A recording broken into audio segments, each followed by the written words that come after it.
Sapa Indonesia Malam bersama saya Friska Clarissa. Wakil Presiden Gibran Rakabuming digugat secara perdata. Gugatan didaftarkan seorang warga di Pengadilan Negeri Jakarta Pusat. Dalam Sistem Informasi Penelusuran Perkara atau SIPP, terlihat perkara gugatan terhadap Wapres Gibran didaftarkan pada Jumat 29 Agustus lalu. Penggugatnya adalah warga bernama M. Subhan. Sementara pihak tergugatnya ada dua, Wapres Gibran Rakabuming dan KPU Republik Indonesia. Dalam klasifikasi perkara disebutkan tentang perbuatan melawan hukum. Rencananya sidang pertama digelar pada Senin 8 September mendatang.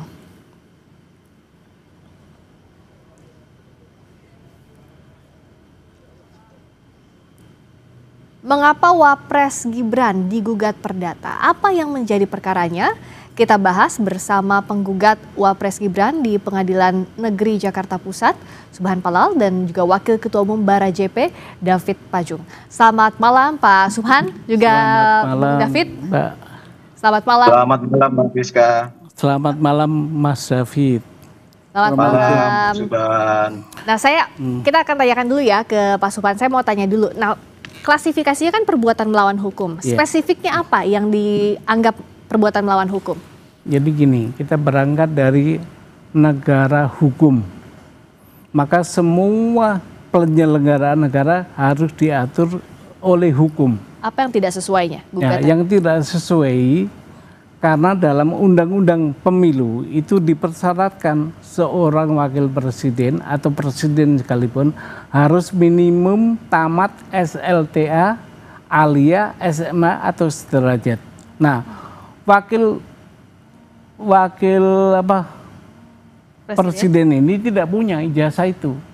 Ijazah SLTA nggak punya. Kalau di KPU apa tertulisnya waktu yang di KPU calonkan sebagai kalau presiden? Di KPU hanya tertulis SMA-nya 2 kali malahan, yaitu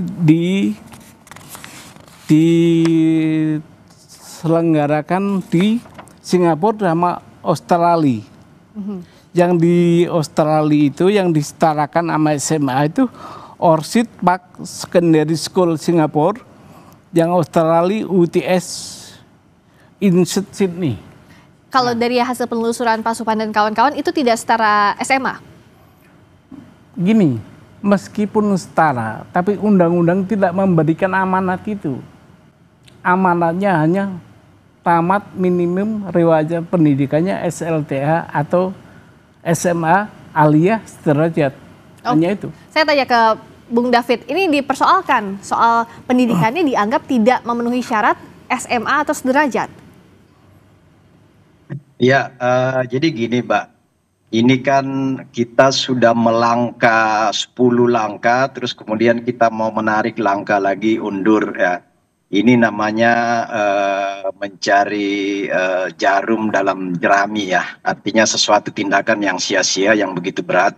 Karena gini, ini kita mencoba membangun sebuah kekisruan dialektika yang tidak konstruktif. Karena pertama, Mas Gibran ini tamat, justru tadi sudah disampaikan oleh Mas Subhan sendiri kan, tamat di 2 tempat malah, dan tempat itu adalah tempat berkelas. Di Orchid Park Secondary di Singapura dan di Australia. Itu setara ya, setara, bahkan kalau kita mau menyetarakan dalam sisi kualitas ya bisa dipersandingkan lah kualitasnya seperti apa dengan misalnya SMA kita di Indonesia. Lalu kemudian yang kedua, Mas Gibran ini adalah mantan wali kota, di mana persyaratan administrasi ketika maju di pilkada wali kota, lalu kemudian maju ke pilpres lagi sebagai wapres, itu kemudian mengalami lagi satu proses di KPU ya. Jadi 2 kali proses itu. Rasa-rasanya kita ingin mendelegitimasi lembaga-lembaga sekaliber KPUD dan KPU Pusat jika ini dipersoalkan kembali, bahkan keputusan MK itu sudah memperkuat semuanya. Jadi memang nggak ada dasar, nggak ada legitimasi konstitusi, nggak ada legitimasi hukum, nggak ada legitimasi sosial, dan nggak ada legitimasi politiknya untuk mempersoalkan itu sebenarnya. Jadi dianggap gugatannya itu tidak berdasar kalau kata Bung David, Pak Subhan? Gini, Rasa dari sisi konstitusi, dari Oke. sisi undang-undang, dari sisi politik Ya, maupun Bung David, sosial. saya kasih ke Pak Subhan. Dianggap Bung David tadi katanya nggak gini. berdasar. Makanya berdasarkan apapun. konsepsi perbuatan melawan hukum itu ada perbuatan yang telah dilakukan. Kalau sebelum dilakukan kita nggak tahu itu. Nah, konsepnya perbuatan melawan hukum, ya itu tadi. Setelah perbuatan dilakukan. Nah, kalau misalnya gugatan perdata itu kan misalnya tadi kata Pak Subhan dan kawan-kawan itu tidak setara dengan SMA. Misalnya saat dibawa ke pengadilan sudah adakah bukti-bukti untuk menyandingkan itu? Gini, kalau tadi Pak David ya, Pak David. berbicara tentang penyetaraan. Penyetaraan itu oleh siapa? Apakah KPU punya kewenangan waktu itu? Nggak punya, di undang-undang nggak ada itu. Yang ada hanya tamat SMA, alia, atau yang sederajat. Artinya apa itu? Pendidikan STA yang diselenggarakan berdasarkan hukum Indonesia. Itu SMA-nya. Berarti kalau untuk pejabat yang sekolah di luar Indonesia nggak bisa dong mendaftar atau gimana? Kalau persyaratannya nggak cukup nggak bisa. Ini persyaratannya SMA. Dia nggak ada, ijazahnya nggak ada SMA-nya. Oh, ijazah SMA yang dipertanyakan. Bukan dipertanyakan oleh KPU, dibilang nggak ada. Oke, Bung David. Diumuman nggak ada. Bung David nggak ada ijazahnya. Ini masalah ijazah lagi. Ijazah SMA-nya nggak ada, di KPU nggak ada. Bung David. Nah, itu jadi gini ya. Di KPU itu ada mekanisme mereka. Ada mekanisme di dalam pemenuhan syarat administrasi dan syarat undang-undang, baik di ketika proses pilkada ya di KPUD Solo, Surakarta, itu sudah melewati tahap itu. Kemudian yang lebih tinggi lagi jangkauannya di KPU Pusat ketika Cawapres kemarin itu dilakukan hal yang tentu lebih saringannya lebih ketat lagi, baik dari sisi undang-undang ya, dari sisi administratif, termasuk tadi itu bahwa sederajat ya, bahasa hukumnya itu sederajat.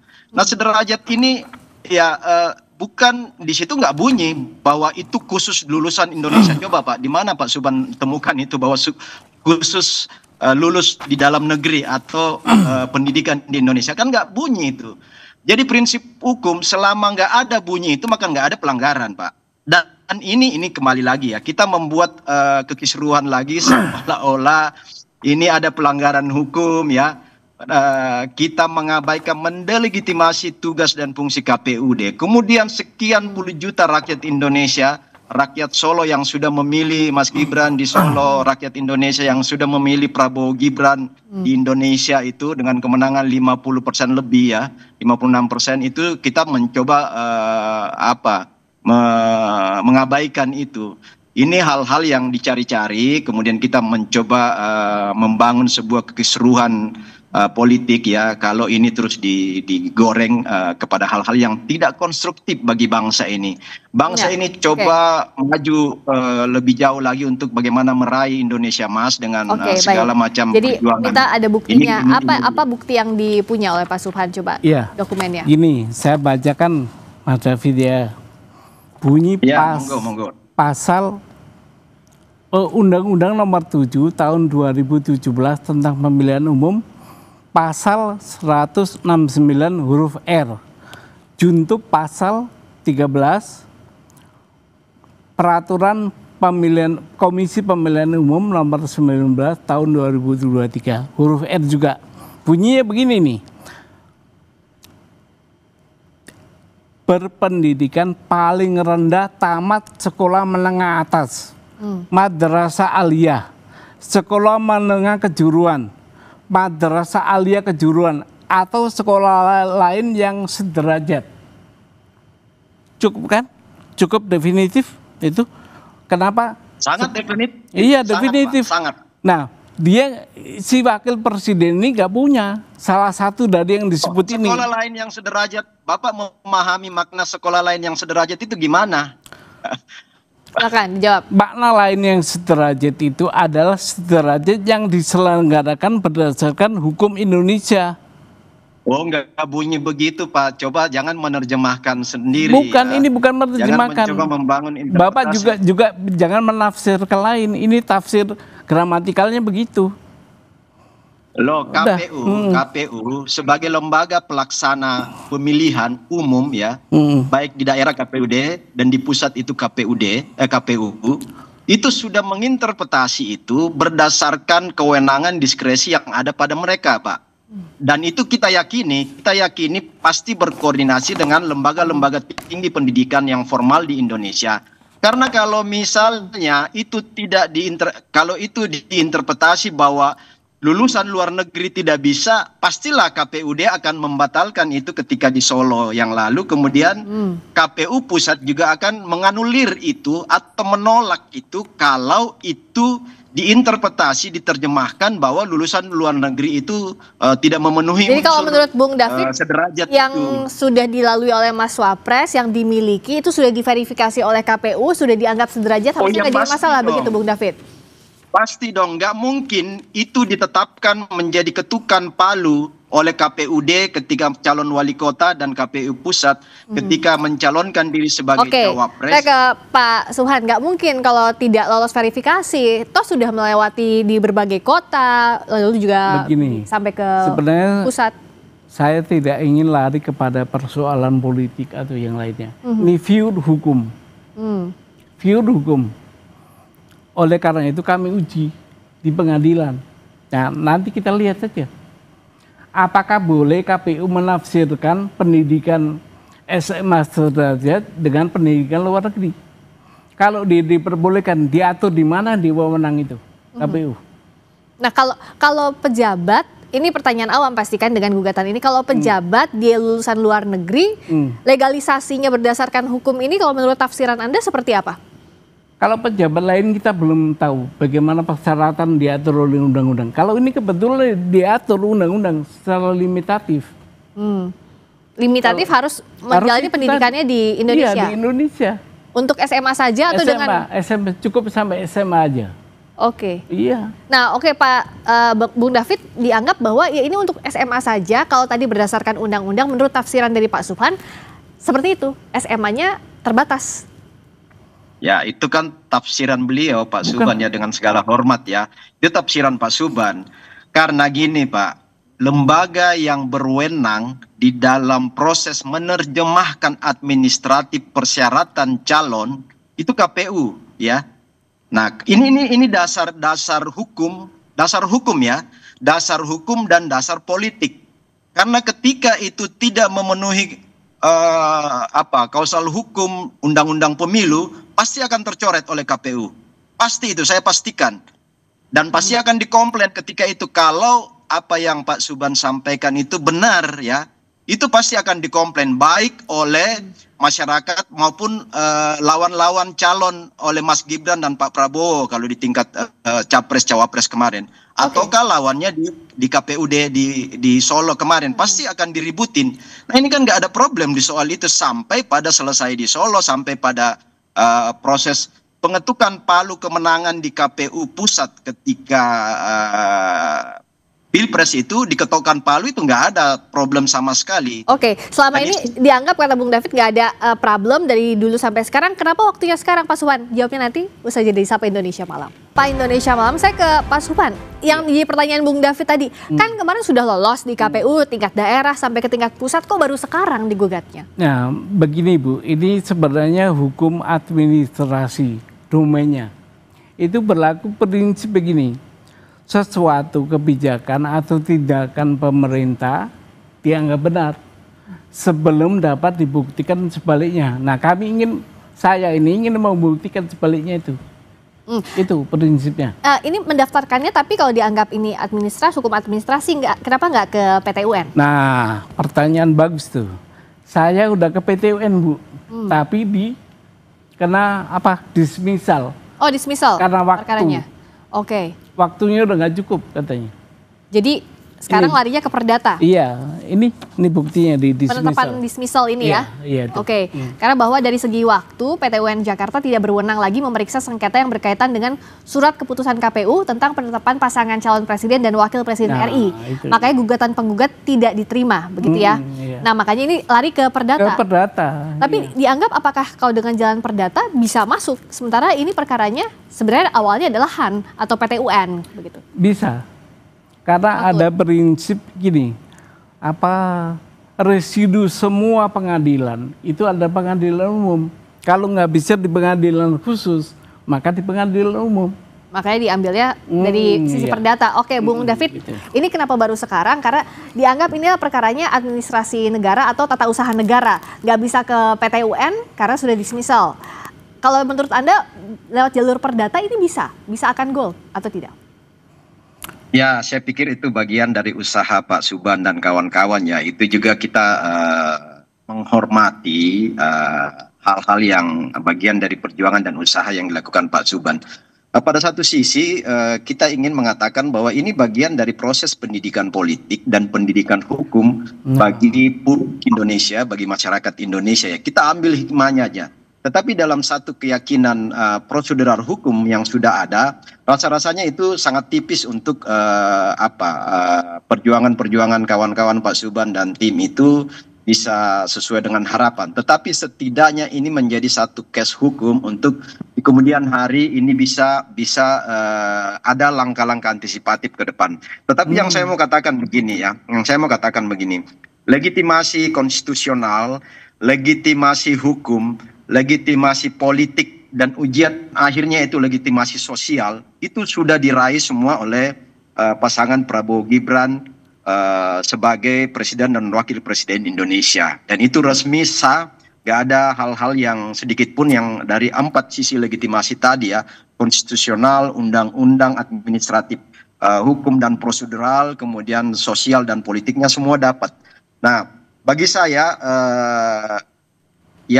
ini bagian dari dinamika, tetapi pada satu sisi kita juga meyakini bahwa ini adalah usaha-usaha yang rasanya sia-sia karena pemerintah sekarang khususnya Presiden Prabowo dan Mas Gibran ini tengah berjuang untuk merealisasikan semua janji-janji politik dalam rangka mencapai tujuan berdasarkan campaign Asta Cita yang dikampanyekan oleh Pak Prabowo dan Gibran ya. Kalau jadi ini lebih fokus mereka ke sana. Nah, tapi kalau dari sisinya Pak Subhan, apa yakin gak ada motif politik di balik ini? Gini, Mbak, saya ini bukan orang politik, ya. Saya ini maju sendirian nih, nggak ada yang sponsor atau nggak ada. Karena saya melihat ini hukum kita dibajak nih dengan begini caranya. Karena kenapa? Tidak punya ijazah SLTA bisa lolos. Nah, ada dugaan KPU saat itu adalah terbelenggu oleh relasi kuasa. Makanya KPU jadi tergugat 2? Iya, ikut kita gugat. Tapi tidak ada motif politik ini? Nggak ada. Maka minta, itu kan konsepsi PMH. PMH itu boleh meminta kerugian material maupun imaterial. Saya minta dibayarkan ke negara kerugiannya. Hanya ingin membuktikan saja begitu bahwa? Iya, bahwa ini nggak benar, ini nggak sekolah SMA ini. Orang ini, kenapa bisa jadi wakil presiden? Oke, Bung David, dianggapnya tidak ada motif politik sama sekali, hanya ingin menunjukkan bahwa tidak sesuai, tidak lolos administrasi. Ya, apapun itu ya, langkah-langkah ini kan sudah langkah politik.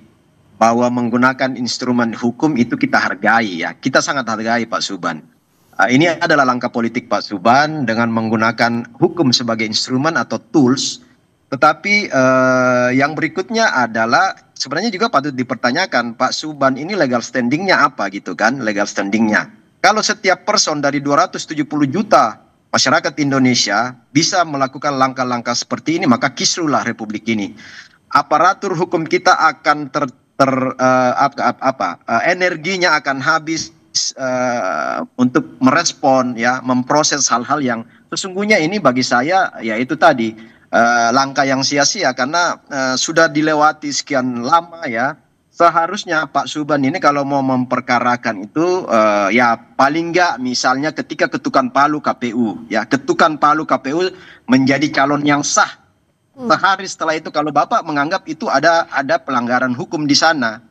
Karena yang diberikan diskresi, kewenangan oleh undang-undang untuk menginterpretasi dan menerjemahkan administrasi persyaratan untuk menjadi calon kepala daerah KPUD, calon presiden, wakil presiden itu KPU pusat, itu yang diberikan diskresi oleh undang-undang adalah KPU. Ya, jadi mereka sudah menunaikan diskresinya secara baik dan benar dan nggak ada problem ketika itu. Ya. Nah, ini yang bagi saya, kalau 270 juta rakyat Indonesia memainkan posisi sebagai Pak Subhan, mau jadi apa Republik ini? Mau dianggap jadi apa ini langkahnya Indonesia? Dianggap kata Bung David sia-sia, sudah lewat waktu dan ini harusnya disebutnya sebagai langkah politik kalau menurut Bung David. Gini, kembali lagi, apa kepentingan saya di politik? Nggak ada. Mau jadi apa, kita udah tua begini. Saya lebih sayang negara hukum saya diacak-acak dengan cara ini. Negara hukum itu amanat konstitusi. Ya.